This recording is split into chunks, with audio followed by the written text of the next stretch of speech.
A lot of chatter about Stefon Diggs. Now, if you haven't been following the story, maybe you actually have a life and you don't pay attention to this stuff, so perhaps you missed it. We are told that the Buffalo Bills are looking to restructure Stefon Diggs' contract next season. That's a polite way of saying a pay cut. That's a polite way of saying a pay cut. Now, Peter King tells us that Buffalo wants to use some funny math, which will likely upset Stefon Diggs. He's not going to sign off on that. As it stands now, Stefon Diggs will count at almost $28 million against the Buffalo Bills salary cap next season. So let us discuss the question, where is the Stefon Diggs drama-o-rama going with the Bills?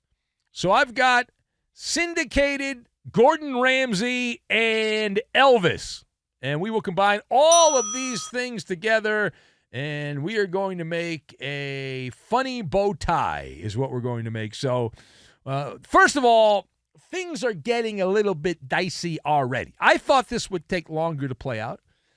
I was wrong on that respect, but we knew this was going to happen, right? We knew at some point we were going to get to this part of the offseason. The offseason really hasn't even begun yet. The silly season happens right after the Super Bowl.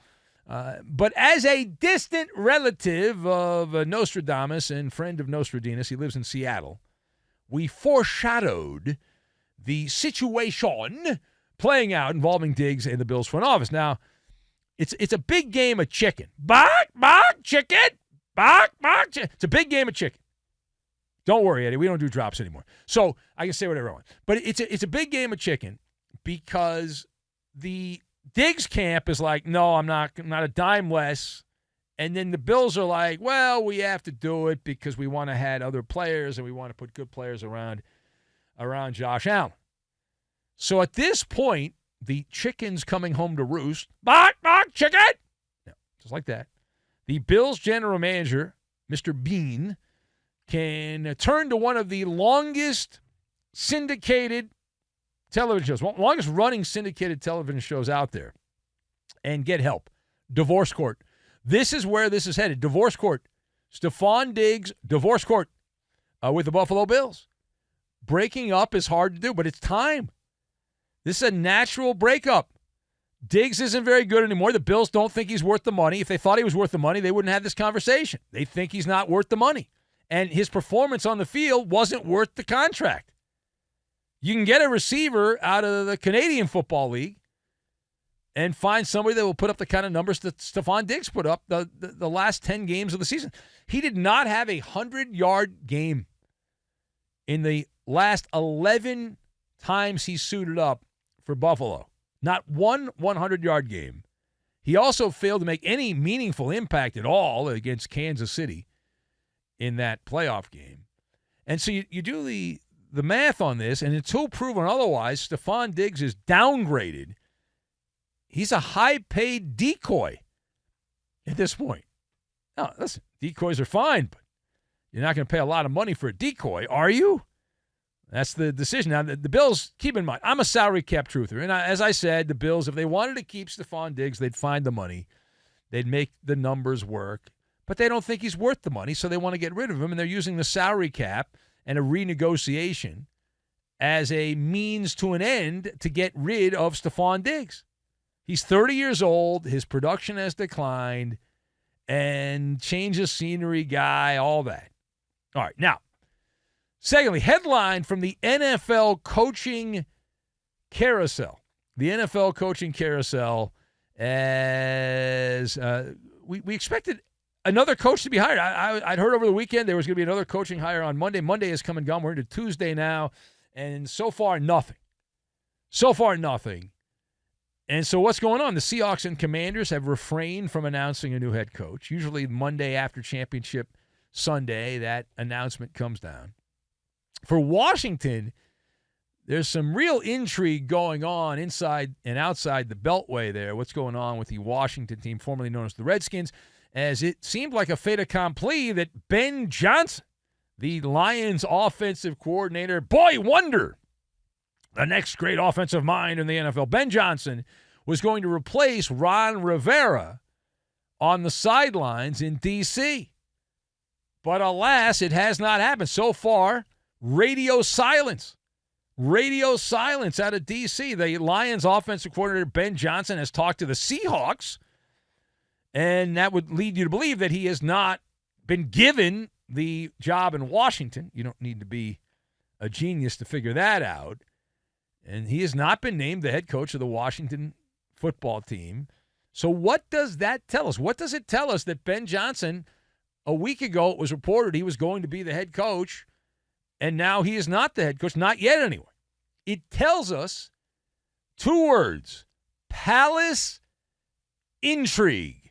There is palace intrigue going on. Like there's some double dealing behind the walls. And the Commanders have a new owner, a newbie. He's a newbie. Josh Harris is his name, and he's owned a bunch of sports teams. That's kind of what he does as a hobby. He owns professional sports teams. Hockey team here, basketball team there, football team over to the side. And he has put together a large amount of bureaucracy, Josh Harris, from what I've surmised on what's going on in Washington. He's hiring basketball people like Bob Myers, who wasn't even the architect of the Golden State Warriors, but he hired Bob Myers. Magic's an owner, so he's there, Magic Johnson. And then they mix together some NFL stalwarts, but it's a hodgepodge group. It's a panel.